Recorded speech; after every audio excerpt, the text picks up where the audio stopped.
so today it is Top 5 Tuesday, and today I'm going to be talking about my top 5 favourite vampire books. This is a thing that I put down in my list when I first ever did my first Top 5 Tuesday, but I just never got to it, and I have themes for like all different type of, you know, like werewolves or angels or demons, like, you know, I have themes for all these ideas, but I actually haven't read that many books relating to just generally species, and I really should fix that. Paranormal books are very much where it is at for species books, I feel, so I haven't actually read that many of them, and I feel like really weird that I haven't. Like, I have so much stuff on my TBR that relates to stuff, but I've got 5 vampire books, and I'm starting with vampires because that's one of like the big things out there, and I'm excited to get into it. Number 5, I have to mention Twilight. Like, I just have to. Like, I mean, I'm not the biggest fan of Twilight anymore. Like, I can see how bad it is now. Like, my god, when I was reading it at the time, it was the best thing ever, and I actually kind of want to just do like a first sentence thing here with all my vampire picks, just to see how cringy they are. Just saying, her acknowledgement is a whole freaking page. Like, most people just do one sentence, and there is a chapter contents page, because, you know,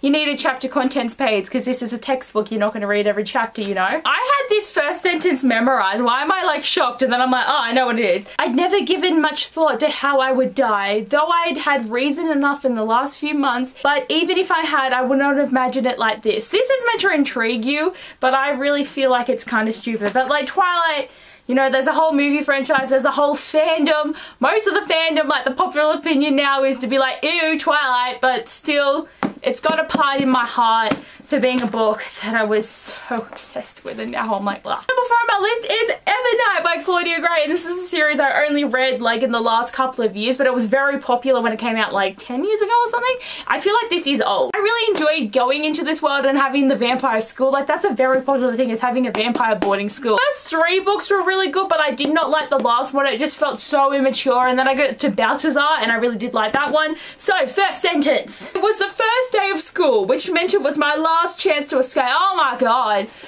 Damn, what the, like, I just think first sentences are just sometimes amazing and sometimes not much. Number 3 on my list is House of Night by PC and Kristen Carr. And even though, again, this series is not the best, I loved it when I was young and I read all 12 of them. Probably one of the few that have read all 12. I think like 2 years ago I had a really strong need to reread this, but I never got to it. But I feel like I maybe, like, even if I just reread the first one, and I don't know that Sash Reed's read it recently for a readathon and she was so horrified, so I'm kind of low-key not wanting to do that. I feel like I just have to. And again, another boarding school, but Zoe is a character that I think was like ahead of her time in a sense, because she had so many boyfriends, and that was never heard of. I felt like all books were like, you meet the one dude and I will die for you in a minute is where you're at, but this one, she had like so many boyfriends, and I was so here for it, you know. Like, I like this idea, you know, you got all the different things happening and you're not just a one woman, one dude kind of thing, and I love that. Just when I thought my day couldn't get any worse, I saw the dead guy standing next to my locker.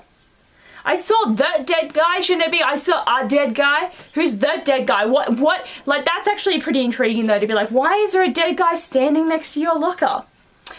That's the best one out of them so far. Number 2 on my list is Bloodlines by Rochelle Mead. Even though you have to read another series to get to this, I just love this so much that I just can't even, because Sydney and Adrian are my baes and I'm never going to stop loving them, and I just really love the continuation of this world, and also to have so many more things introduced, to have a really good in-look of the Alchemist, and I think it's great. I couldn't breathe. There was a hand covering my mouth and another shaking my shoulders, startling me out of a heavy sleep. Oh!